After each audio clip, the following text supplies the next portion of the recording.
তুই যে প্রতিদিন প্রতিদিন এরকম ভাবে সাপ নিয়ে আসতেছিস, ভালো লাগে নাকি? তোর ভয় ডর কিচ্ছু নাই। কি জ্বালা রে বাবা, কি জ্বালাই না পড়ছি ভগবান। এক ফোঁটা ভয় নাই, আমাদেরই সাপ দেখলে আতঙ্ক লাগে। কি জ্বালা, ওর কাছে থেকে কি করে সাপটা নিব? সাপটা তো মনে হয় না জীবন্ত আছে।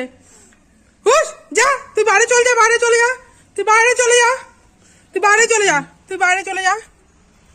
তোর খাই দেয় কাজ নাই, তুই সাপ নিয়ে ঘুরে বেড়াচ্ছিস। ইরে বাপরে, তুই ঘরে ঢুকবি না।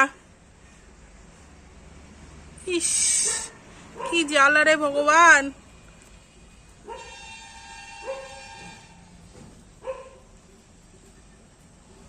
কি অবস্থা, কে সাপ নিয়ে খেলে, এ তো আতঙ্ক।